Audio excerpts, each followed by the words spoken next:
Muy buenos días. Estamos a viernes y despidiéndonos ya del libro de Esdras, capítulo 10 a partir del versículo 9. No leeremos hasta el versículo 44 porque al final, a partir del verso 18, hay una serie de nombres y no viene al caso que nos detengamos en su consideración. Dice el verso 9, así todos los hombres de Judá y de Benjamín se reunieron en Jerusalén dentro de los 3 días, a los 20 días del mes, que era el mes noveno, y se sentó todo el pueblo en la plaza de la casa de Dios, aunque temblaba con motivo de aquel asunto y a causa de la lluvia. Entonces se levantó el sacerdote Esdras y les dijo, vosotros habéis pecado por cuanto tomasteis mujeres extranjeras, con lo que habéis aumentado así el pecado de Israel. Ahora pues, dad gloria al Señor, Dios de vuestros padres, haced su voluntad y apartaos de los pueblos de las tierras y de las mujeres extranjeras. Toda la asamblea respondió en alta voz, hágase conforme a lo que has dicho. Pero el pueblo es muy numeroso y estamos en tiempo de lluvias. Además, no podemos permanecer en la calle, ni es cuestión de un día ni dos, pues somos muchos los que hemos pecado en esto. Que sean nuestros jefes los que se queden en lugar de toda la congregación y vengan en fechas determinadas todos aquellos que en nuestras ciudades hayan tomado mujeres extranjeras, acompañados de los ancianos y los jueces de cada ciudad, hasta que apartemos de nosotros el ardor de la ira de nuestro Dios a causa de esto. Solamente Jonatán y Jaasías se opusieron a esto y los levitas Mesulán y Sebetai los apoyaron. Los que habían regresado del cautiverio actuaron de acuerdo con lo convenido y fueron escogidos el sacerdote Esdras y algunos jefes de familia según las casas paternas. La lectura de las decisiones que se tomaron en aquel momento, como hemos dicho ya esta semana, hoy nos son muy difíciles de comprender. Que las familias fueran separadas, y no solo los matrimonios mixtos, sino también los hijos, fue una medida extrema que no nos parece adecuada en el contexto actual. Pero solo afectó a un mínimo de familias en comparación con el total. Y luego todo el pueblo estuvo de acuerdo en que aquello era necesario, como lo hemos leído en el versículo 12. Por lo tanto, aunque la lección es muy dolorosa, es también una lección muy importante. Según la traducción de la versión Reina Valera, Jonatán y Jaasías, con el apoyo de Mesulán y Sebetai, fueron los únicos que se opusieron a cualquier acción para corregir la situación. En hebreo, este versículo es algo ambiguo y por esto no es completamente claro lo que cada uno de estos hombres hubiera apoyado o rechazado. Algunos comentaristas han interpretado este versículo como si Jonatán y Jaasías fueran partidarios fervientes de Esdras que se oponían a cualquier demora en la acción, que se hiciera algo inmediatamente. Sin embargo, parece más probable que estos 4 hombres fueron los únicos que se opusieron a tomar acción contra los matrimonios ilegales. Según esta interpretación, todos los demás estaban a favor de hacer algo al respecto, pero coincidían en que iba a tomar algún tiempo la solución del problema. El motivo de la demora tenía 2 aspectos. Estaban en pleno invierno, cuando Israel recibe una lluvia helada casi todos los días, por lo tanto el tiempo no era el apropiado para tener reuniones masivas al aire libre. Además, el problema simplemente era demasiado grande para resolverlo en una forma inmediata. Se podría tratar de una manera más efectiva con el gran número de personas implicadas en esta ofensa. Si un grupo de ancianos que representara a toda la asamblea confrontara a cada persona en particular. De cierta manera, esto era similar a los procedimientos que en la actualidad usamos en la iglesia para aplicar la disciplina. Las congregaciones tienen miembros del Consejo de Ancianos, generalmente les llamamos así, o Consejo de Pastores, o equipo pastoral, que ayudan al pastor a tratar los casos de disciplina en nombre de toda la congregación. Si el pueblo seguía este procedimiento, en 3 meses terminaría con todos los casos. Ahora, el pecado deja cicatrices que el arrepentimiento y la restauración no borran fácilmente. La santidad del pueblo de Dios no puede ser a medias, ni es negociable. Confesar el pecado sin apartarse de él es una trampa de Satanás. Pablo recuerda a la iglesia de Corinto, en capítulo 4, versículo 20, que algunos de ellos habían tenido vidas muy pecaminosas, pero ya habían sido lavados, santificados, justificados en el nombre del Señor Jesús y por el Espíritu de nuestro Dios.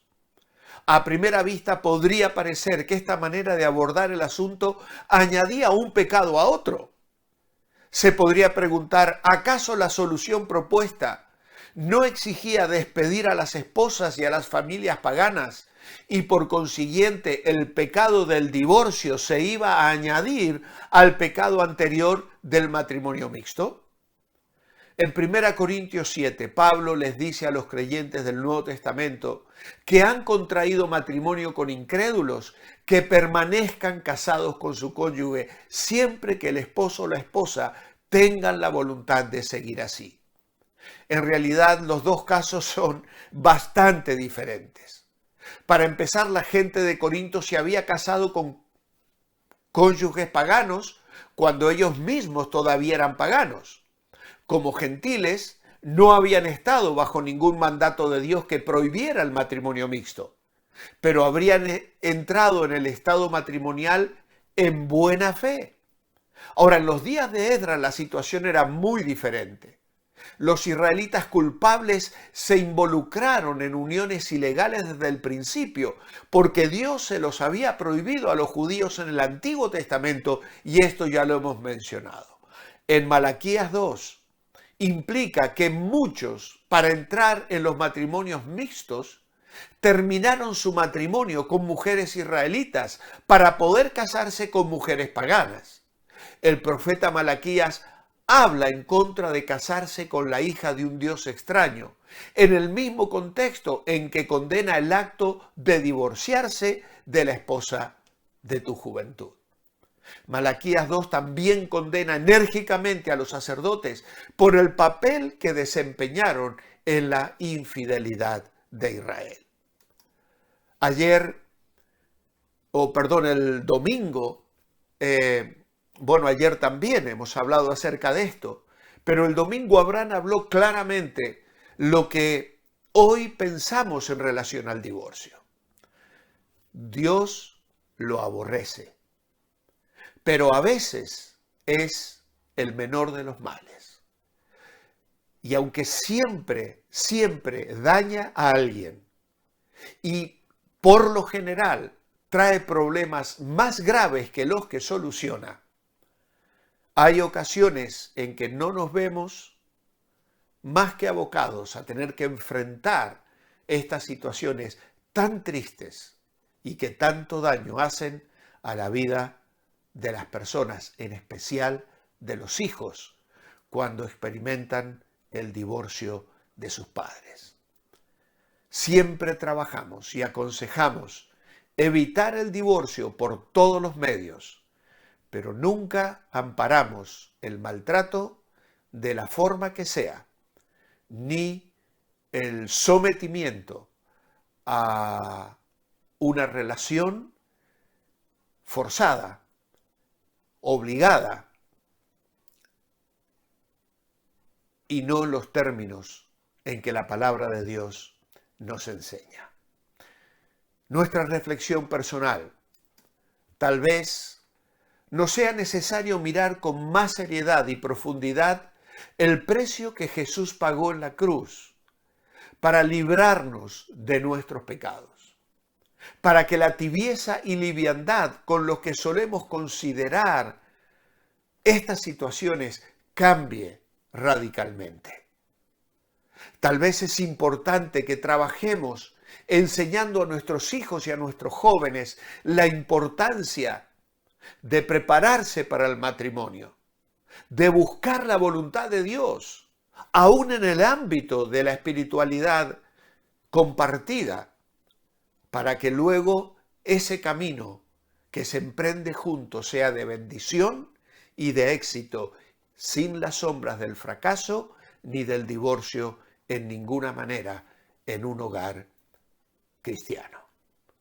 Mi oración personal en esta mañana: amado Padre, gracias por este libro maravilloso.